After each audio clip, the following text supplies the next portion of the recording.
the fight brought up a lot of questions where Yeah.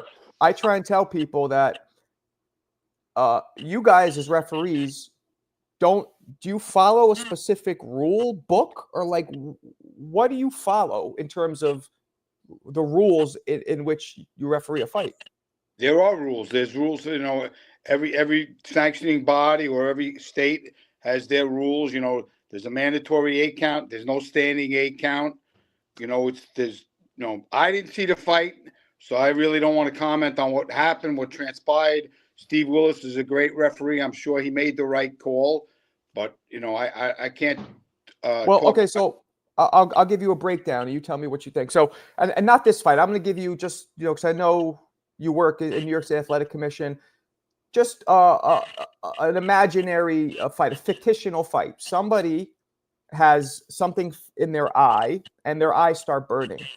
So in the middle of the round, they decide my eyes are burning. I'm going to take a knee because I want to go get my face wiped so whatever's in my eye gets off my eye. So a knee is taken for that reason. The referee, from my understanding, if a fighter ever takes a willing knee, it's a 10-8 round. They start counting. Is that correct? Should it if a willing knee is taken, even for whatever the reason is, if somebody in the middle of the fight stops and takes a knee, what do you do? Even if they say to you, "Oh, my cup actually hurt. It wasn't a knockdown." What do you do? No, you got to count. You got to count. Okay, that's what I thought. I was told that there's been a couple instances in the past. I don't know about in New York where, like Chop Corley, I believe, took a knee and he was saying, "Oh, my cup hurts" or something, and then the ref didn't call it a knockdown, let him fix his cup and let him fight.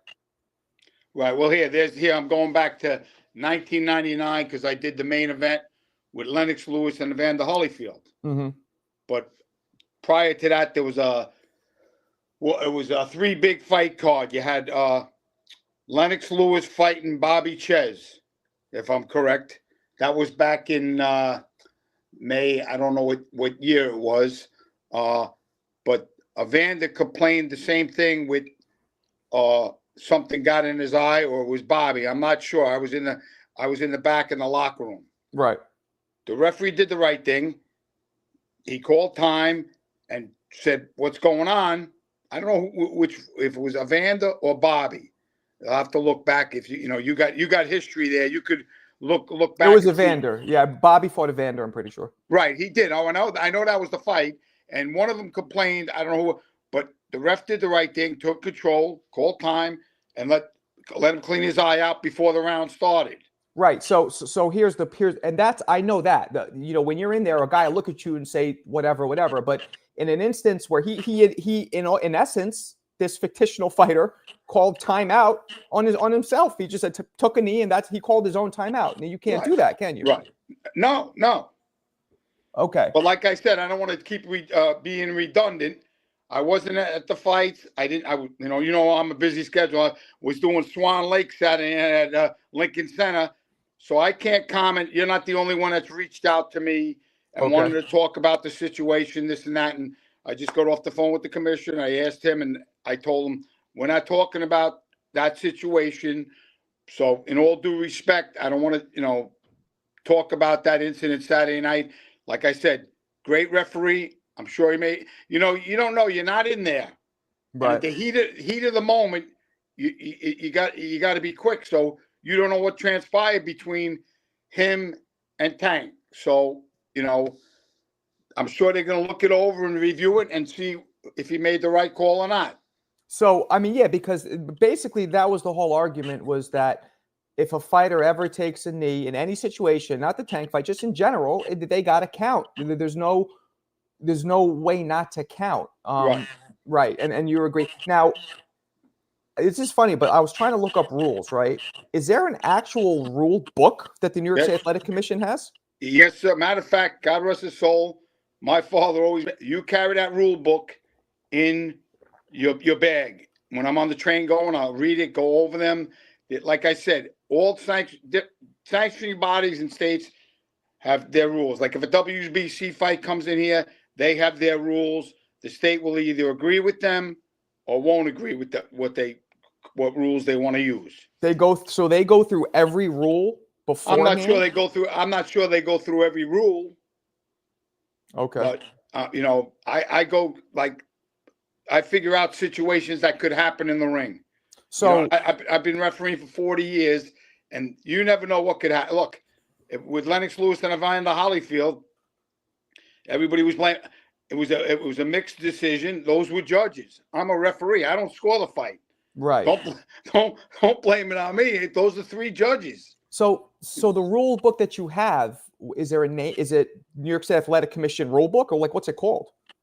I have it up. You know what? I wish I had time to run and get it. It's New York State Athletic Commission rules.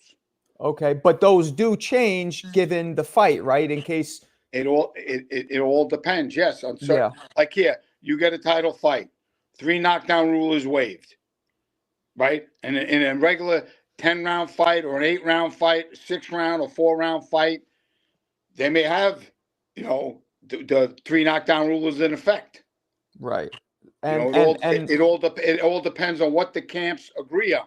Right. And really though, during the fight, you're Jesus, because whatever you say goes, right. Unless afterwards they can maybe challenge it. Is that how it goes? Right. They could overturn it. I don't know. In this situation, if it's already called.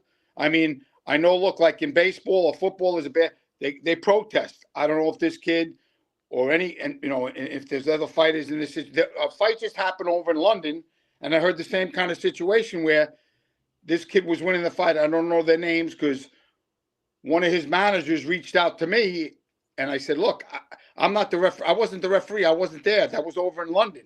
Right. So he sent me a video, and I didn't see. All they discussed was the kids' camp. Eddie Hearn has him as a promoter, and a fellow who's a former worked for the commission here, Keith, I think his last name Sullivan, reached out and asked me. I said, look, Keith, I wasn't there, but right. You wouldn't believe what happened. Like it happened to me a couple of weeks ago. I was refereeing, and the crowd gets loud. Right. You go to these foreign countries, you go over. I always tell, like I went over to Manchester, England, and did a title fight, and I told the timekeeper, listen, it's going to get loud in here. My father always told me that. You talk to the doctors, you find out where the doctors are, you talk to the timekeeper and let him know. Don't be afraid to tell him. He may have been doing it for 50, 60 years, timekeeping. He may tell you he knows it, but if something happens, you got it under control. The bell rang. Apparently, the referee didn't hear the bell. Right. The kid. This is the fight I'm talking about in London. The kid threw a punch. The referee disqualified him, said he threw the punch after the bell. Then he said he didn't hear the bell. So that's another marker. Different. It's a tough situation. Right. But it's like I was saying, I had a fight a couple of weeks ago, and it was so loud because there was a local boy on the card. Yeah, you couldn't hear it. And I didn't. And then all of a sudden, I looked down and thought, "Did you ring the bell?" And yes, I did. Okay, because I looked up at the clock and I saw there was zeros. That's another thing. If there's in a lot of these arenas now, they have a timer up on the scoreboard. Right. So when I always look up. That's another thing. My father always, made me referee the amateur for 5 years, and where I learned all these things. Right. He always says, if there's a clock in the arena, that is your savior there. Absolutely, yeah. You look up, if you see 5 seconds, 10 seconds, to be there. Right. Okay, so again, I guess a question though, is there an actual rule that states if a knee is ever taken, you got to count? I stand to be corrected on that. I'm not quite sure. You know what you're going to make me do? When I get done off the phone with you, I'm going to go look in my rule book. But, I mean, it's not it's not where, you're playing baseball and you look at the up and you call time. It's a whole different situation. Right. And correct me if I'm wrong here, even if that's a rule, you as the referee do have the power to overturn and say, like, you can actually say, no, yeah, he took a knee, but he wasn't hurt. There was no punch thrown. Forget about it. Do you have the power to do that? Well, I mean, like I said, I wasn't in there. I don't know what. No, just in general. I know. See, like when I went to work on Sunday, all the guys bombarded me. Artie, you got to look at this. So I looked at the video. To me, it looked like Tank got hit a jab to the head, another jab to the head. And then he backed up and took a knee. So I don't know in that situation because like I said, Mark, I was not in the ring. But let's say let's say he didn't get hit. Let's say he just takes a knee because his eyes are burning. Do you count or do you not count? You could count, or you could go up and say, "You all right? What's the matter? What's going on?" And let's say he says to you, "Oh, whatever. So I got to go to my corner. My mouthpiece is broken." You'd be okay with that? I don't. Like I said, I don't know if I would be okay with that. I would have to call time, and like I just did a couple of weeks ago, kid was getting a bad beating, and I before the next round started, I called time. Doctor, I want you to check him out. Okay. Doctor checked him out. Where are you, son? Kid told him where he was. Okay, keep an eye on him. So okay, so let me ask you this: a fictional situation. Let's say somebody is playing around with their mouthpiece, right, and they don't get hit, and then they take a knee, and you come over, you say, "What's going on?" He goes, "My mouthpiece is broken. I want to swap it out." Do you start counting, or do you let him swap it, and it's not a knockout? No, if it was me, I maybe would call time and say, "Look," because now it's mandatory. You have to have two mouthpieces in case, like, you see a guy get hit hard, right, and he goes across the arena. You're not going to go in the audience. The cornerman has to have another mouthpiece. Okay. Those are one thing when you go in and give them rules, you have two mouthpieces. Right. That's what you check on when you go in there. So you do have the power to overturn taking a knee, but also I guess it matters in the situation. Somebody saying their eyes burning is very different than a mouthpiece being broken. I mean, that's more important, right? Right, of course. Yeah. So I guess it is so I mean, I'm just because now, do you follow at all the Associated Commissions? What's it called? The ABC? Do you guys are those the rules you follow? Yeah. Well, like I said, whatever that night, I don't know what they use. Most places now it's the ABC rules. That's what they go by. Okay, but it can be switched and changed, and it's up to the camps. If they have look, you want to waive the 3 knockdown rule, or it's a title fight. 3 knockdown rules don't call a fight off. Right. I had that situation back with another fight I stated because I ran Barkley and Michael Alagida. I think it was he had Alagida down 3 or 4 times, and then I stopped the same thing. Darrell Van Horn, I ran Barkley. I think it was Van Horn Barkley where he had Van Horn down three times, and I stopped it then, not because the 3 knockdown rule. Van Horn didn't have anything. Right. Iran was on his game. Every shot he threw, every punch he threw was with intent to hurt. Right. I mean, it wasn't. And the kid went down 3 vicious times, and then I decided to stop it. But the 3 knockdown rule was waived. It was right. So right. I get that. Wait, real quick. So your rule book is not the ABC rule. It's a New York State Athletic Commission, or is it the ABC? Mine goes back from. Look, I turned pro in 1984, so the rules have changed since then. Right. But that's the book I have, and I follow things from that commission rule book. Okay. Yeah, because here's a great. Here I don't know if you were there. Mikel Cotto and Yuri Foreman. Ooh, I know Yuri well though. I remember that one. Go ahead. Tell the story. All right, so here the kid I didn't know. He came in with a knee brace on, but the cornermen in the rounds were using so much water. I even kept telling him, wipe down the corners, wipe down those corners. One round, he slips and goes down. I still count him. He gets up. Now that's when the towel came in. And in the room, because here's what happened. They threw the towel in. I don't know if you know the situation. Mm-hmm. I caught the towel. I threw the towel out. Yeah, because Yuri wanted to fight. Right. So now the camps jump in. I said, this fight's not over. I went over to Melvina, the commissioner. I said, Commish, I don't know where that towel came from. The towel cannot stop the fight. People don't know this. It's the commissioner, the ring doctor, and the referee, or the cornerman comes up and tells the commission, look, I want the fight stopped. So when the cornerman jumped in for Yuri Foreman, who threw the towel? I didn't throw the towel in. Well, who threw the towel? It came from someone. I don't know where it came from. I said, all right. That's when I said, this fight is not over. Threw the towel out. They went to both their corners. I went over the corner. I said, Yuri, do you want to fight? Or what's the deal? No, I want to try and regain my title. I said, okay, I'm going to look at you. I'm going to give you every opportunity. Yeah. So with that, he came out. Mikel threw a body shot, was vicious enough. I knew this kid had nothing left. I stopped the fight. Now, people didn't know that. Some people in the press the next day tore me up for letting the fight go on. But the kid had his legs. He had everything. His knee went, but he was willing to fight, and I gave him the opportunity. But see, people didn't know about the rule, about only 3 people could stop a fight or the 4th as a cornerman. Yeah. So a fellow like you called me the next day, and he says, I'm going to tell you something, Junior.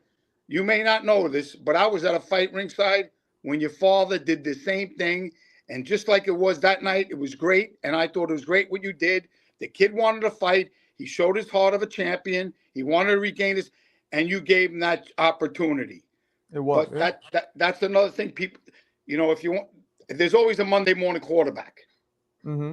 So, with this, he did what he had to do, and that's as much as I will say about that. I will tell you. I tell everybody that boxing is 99% subjective. Would you agree? Everything, like it's all on you to make so many different calls that aren't set in stone. Right. Look, in the ring, there's 3 people: the referee and the 2 fighters. In football, you got 4 or 5 umpires on a referees on the field at the same time. So if one does the wrong call, the other one backs him up. In there, it's just like you said. It's you and the 2 fighters. It's your final decision. He made his decision, and he'll stick by it, and that's the way it should be. So it seems to me as if since the referee does have the right to make a call, it's pretty unlikely something like this. I'm not trying to get a situation like this would be ever overturned because it really is up to the referee to make the call at the time. Right.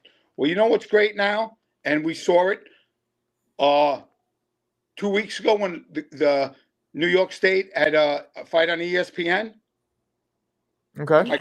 Right? I didn't. I don't know which one you're talking about. Like I said, I didn't see a lot of fights I don't get to watch. I try and watch them the next day or whatever. But ESPN was great. Gave the commission the opportunity, just like it happened to me up in Mohegan Sun with Mike Mazzulli. He'll call time. Look at a video. It's a video replay. And let's see, one fight I had, the kid threw a punch and they thought he went down. He never touched they thought his glove hit the canvas. Right away, tells all the judges, don't score the fight. Let's look at the video. Where was this? Video. It was not a knockdown. His glove never hit the canvas. Where was this? That helped me out as a referee because they saw that I made the right call. Wait, where was this? Mohegan Sun. And who said don't score the fight? Let's do this replay. Don't score the round. Who said that? The commission. Okay. The commission sits ringside. These commissioners are hands-on. Mike Mazzulli, Matt from New York State, the Vegas commission. They're all hands-on now. They all sit at ringside, and they watch the fights. And that's what was great. That as a referee, I love this video. That's great. If you make the wrong call, okay, I could take it. I got shoulders. But not every state and not every fight does that. Not every fight in New York does that, right? No, the big fights. The big fights. And even not all of the big fights, though, right? Excuse me? Do all of the big fights employ a instant replay? No. I don't know in other states. I know here in New York, they're making it work now. And Mohegan Sun, they implied, like I just said, the commission told all the judges, don't score that round yet. Let me video it and see what it was. He said, okay, now you can score that round because it wasn't a knockdown. Score the round. Right. If it was a knockdown, they saw it on the video. Okay, give them a 10-9 or a 10-8 round for the knockdown. Yeah, if you could please let me know the name of, look at the book and let me know what it says about taking a knee. If it says anything, that'd be probably, to tell you the truth, I don't think it will say that. Probably won't. No. But maybe. But yeah. But so if it doesn't, then there's no rule. It's up to your discretion. Right. It's up to the referee's discretion. Right. but it might say it, right? You check it out. Let me know. Of course. I'm curious what if you could, if you don't mind telling me what the name of the book, like what the book says on it. It's like a, it's let me, you know what? Hold on one second. I'm down in my man cave. Let me see if I have it somewhere. Yeah. Let's see. Let's get this from the from the source. Well, yeah, you don't know what I'll do. Can I always key back on once I Yeah, go you can off? come back on you. All right, because if I do find, I'm sure all the times I read it, I never saw anything about a knee. But now we're going to say, hey, it's 2005, and it's something different now. Yeah, absolutely. So, but all right, Marco, it was a pleasure talking to you. Yeah, and we'll see you soon. I'll let you know about that. I appreciate it. Are you going to be at Bobby Chez's thing? I'm going to try, like with my schedule. That's the 20th, 30th, I believe. Oh, it's the 30th. Okay, because I know I got the New York. I'm trying to make the New York State Boxing Hall of Fame. Is that Russo's on the Bay on the 23rd. I'm going to try and make that if I can, with my work schedule. If I can make the Hall of Fame, I'm going to do that. And Bobby Chez, I love the guy. He's a real gentleman, and I'd love to do anything for him. Me too. He was always great with my dad and I. So yeah, I'm going to definitely try and make that. Good guy. All right, man. Appreciate it. Thanks for taking the time. You got it. Stay strong. God bless. You too. Bye-bye.